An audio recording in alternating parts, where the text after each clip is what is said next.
Sir, one thing pops up into my mind while you talk about, women coming back and girls coming back into the workforce. Unfortunately, all over the world, not only in India, women bear the brunt of, being supporting the family. Yes.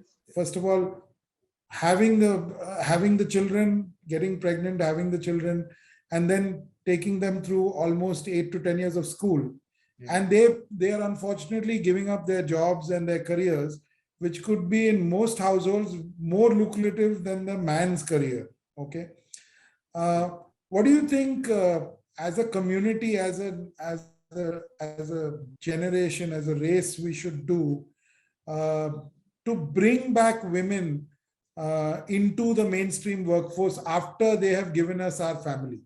So what do you think corporate India can do to bring our own women back into mainstream workforce after they've had the family for us? Yes.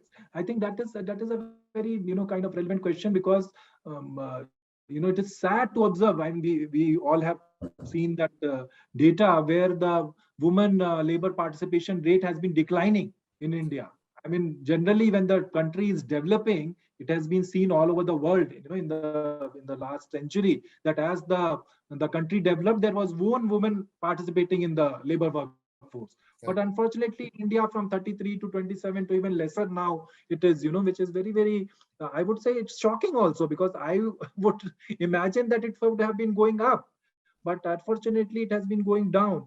And I would say there are several reasons for it. And as you are pointing out there, it has to also to do with, the family, which comes into as she starts working, having children, taking care of them and all that.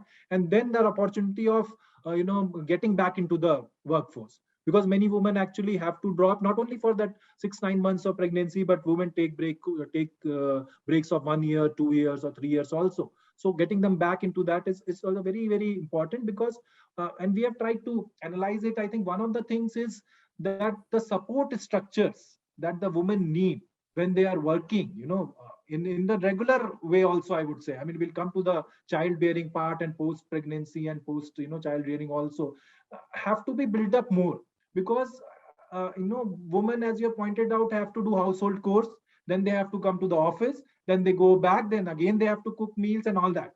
I read a very, very interesting LinkedIn post which was there, in a podcast I was listening to.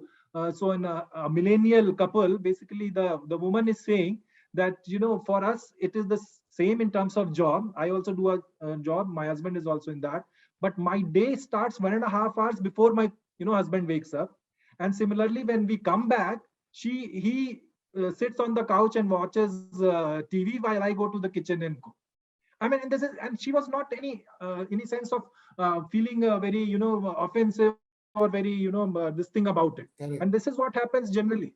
So how do we provide such kind of some support structures for the women who are working in, especially in urban areas, which are not too costly? It should not be very prohibitive for a common woman who is working on a very middle level of salary to afford that. Correct. So that is one. And then for the pregnancy and later on also same things, that where does the child go if the woman also comes to job? There are not enough creches, there are not enough those kind of kindergarten schools available at the cost that she can afford to join the job back. Correct. So can we provide such kind of things? Of course, many companies, and it's even mandatory to provide creches. But beyond that, what is the kind of support that we can extend beyond that, so that the woman, works full time? The woman is able to devote more time as she expects to the child also. So what are those kind of structures that we can provide from the corporate side, including work ops, including giving work from home opportunities, including some kind of even you can say some kind of allowances which are factored into during that period. Also for the husband, we don't have much concepts of what kind of paternity leave rather the husband will get. Right. So some companies have actually come up with a very, very progressive things, but it is not at all pervasive. So husband is also a equal partner in the child. So why not have some kind of policies for that? So that all has a long way to go. I would say that, we corporate world can also provide.